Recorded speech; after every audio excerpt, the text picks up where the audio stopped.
खुनु खारनावहाय बे सिभिल हस्पिटालखौ उथायनो होनाय नङा। खौ जुदि मावफुंनानै होआ सरकारा रावबो रायजो राजाफ्रा मोनसे बिश्वास थानाय नङा, आस्था थानाय नङा आरो बे सरकारखौ रायजो राजानि एगेइनस्ट सरकार होननानै जोङो सिन्था खालामनो थाखाय बाध्य जागोन। आसायाथ' खालामदों आरो बेखिनि जे बाथ्रा जोंनि दोलोनिफ्राय मानगोनां आफादगिरि आरो बिटिआरनि चिफ बिथां दैदेनगिरिमोनहा बिजेपिनि गासैबो दैदेनगिरि मानगोनां हम मिनिस्टार आगोलनि हम मिनिस्टार अमित शाह आरो आफादगिरि जेपि नाड्डा बिथांमोनजोंबो निस्सय सावरायदों।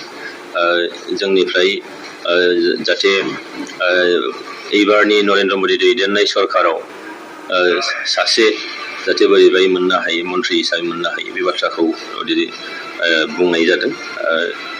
दासिम जेबो बेबायदि रोखा खौरां मोनथ'नाय जायाखै, नाथाय जोंनिफ्राय जिखिनि नांनांगौ बा प्रेसार होनांगौ बेखिनिया दंबाय। गोबां इनफ्रास्ट्राक्चार बेहाय खालामबाय। दा बेखौ चौकिदारनिफ्राय आरम्भ खालामनानै जेसेबां नार्स डक्टरफोर दङ, टेकनिशियानफोर दङ, गासैखौबो मेडिकेल कलेजाव एटाच खालामनायनि दिनै सिद्धान्त जादों। बेवहाय जेसेबां मेसिनारिसफोर दङ, लाइ लथरफोर दङ, एयार कन्डिसननिफ्राय आरम्भ खालामनानै टेबोल सियार गासैबो मेडिकेल कलेजाव लांजोबनायनि बेवहाय सिद्धान्त जादों। जोङो बिटिसि बासि हिसाबै आरो स्पेसियेलि बे क'क्राझार जिल्ला बासि हिसाबै बेखौ भेहेमेन्टलि जोङो प्रटेस्ट खालामो, दुखु मोनदों। जोङो खुनु खारनावहाय बे सिभिल हस्पिटालखौ उथायनो होनाय नङा। बेखायनो बे आन्दलनखौ खालामबाय थानाय जादों। बे डेम'क्रेटिक आन्दलन रायजो राजानि लुबैनायखौ जुदि मावफुंनानै होआ सरकारा, अब्ला बे सरकारनि प्रति रावबो रायजो राजाफ्रा मोनसे बिश्वास थानाय नङा, आस्था थानाय नङा आरो बे सरकारखौ रायजो राजानि एगेइनस्ट सरकार होननानै जोङो सिन्था खालामनो थाखाय बाध्य जागोन। दिनैनि बिटिसि सरकार, प्रमद बर'नि सरकार, इउपिपिएलनि सरकारा बे सामान्य सिभिल हस्पिटालखौबो उथायनानै फोजोबनो नागिरनायथिं थांदों। दा बेखौ बे सरकारा मानो होबथानो हाया?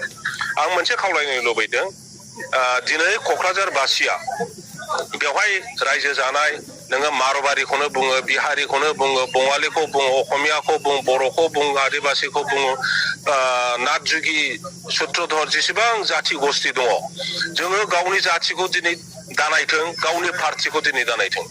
बे सिभिल हस्पिटाला सोरबा इउपिपिएलनिल' नङा, सोरबा बिपिएफनिल' नङा, सोरबा कंग्रेसनिल' नङा, सोरबा सिपिएमनिल' नङा। दा बेखायनो बे सिभिल हस्पिटाला जाहैबाय बेवहाय रायजो जानाय समग्र जाथि गस्थिखौ थांनानै थानाय बेमारनिफ्राय बारग'नो थाखाय बेखौ जों सुबिदा मोनबाय थादों बे हस्पिटालाव। गतिके बेखौ कन्टिनिउ खालामनांगौ। बेखायनो बेखौ फोजोबनो नागिरनाय, मेडिकेल कलेजाव लांनो नागिरनायखौ होबथानाय खामानियाव गावनि राजनितिक दलखौ बाद होथ'नानै प्रत्येक जाथि गस्थि धर्मावलम्बी जोंनि मानसिफ्रा लोब लोब बे प्रटेस्ट खामानियाव बाहागो लानांगौ।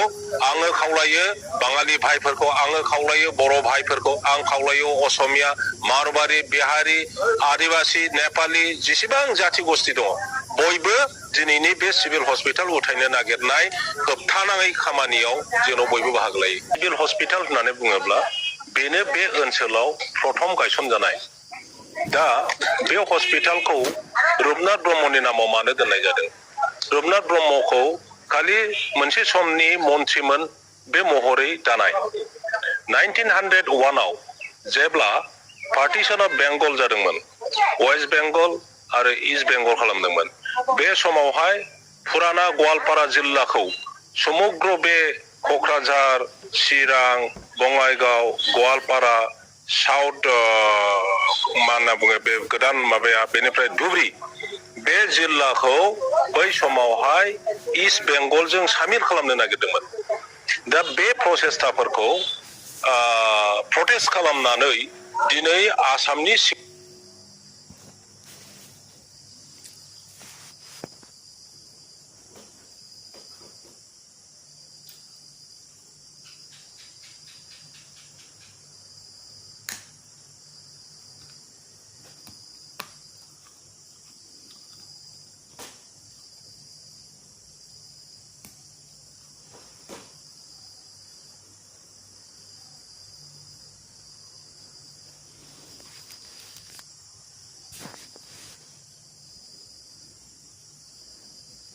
सिङाव आरो इन्डियानि सिङाव जोङो बे फुराना गवालपाराखौ मोननो हादों। दा बेबायदि कन्ट्रिबिउसन गोनां व्यक्तिनि नामावहाय बे हस्पिटालखौ बानायनाय जादों। दिनै बे जायगानि मानसिफ्रा मोजां देहा फाहामनायनि आसा खालामनानै भारत सरकार आसाम सरकारजों गोबां जुजिनानै आन्दोलन खालामनानै मानसि थैनानै जे जोङो क'क्राझाराव गंसे मेडिकेल कलेज मोननो हाबाय आरो बे मेडिकेल कलेजखौ थांनाय BPF सरकारनि दिनाव BTC समावहाय हाग्रामा महिलारिनि दैदेननायाव जोङो मोननो हादों। दा बे मेडिकेल कलेज मोननायाव जोङो खुसि। मेडिकेल कलेज जानायनि बिनिमयाव बे क'क्राझार रुपनाथ ब्रह्म सिभिल हस्पिटालखौ जे जोङो खोमानानै लानांगौ बेहाय ओंथि गैया। बेखायनो जोङो बुंदों मेडिकेल कलेज गायसनग्रा मानसि जोङो दा बुंदों जे मेडिकेल कलेजा गोदानै मोजाङै जानांगौ। दानि एकदम गोदान टेक्न'लजि गोदान गासिबो साइन्स टेक्न'लजिनि आन्दाराव बे मेडिकेल कलेजखौ बानायनांगौ। लोगोसे जोंनि बे रुपनाथ ब्रह्म सिभिल हस्पिटाला बेवहाय थानांगौ। गोबाव सम आरो मेहनतनि दारैहाय बे माबाखौ सिभिल हस्पिटालखौ लासै बानायनानै दिनैनि रूप बेवहाय समग्र अपारेशन खालामनो हानाय दिनै फेसिलिटि फैदों।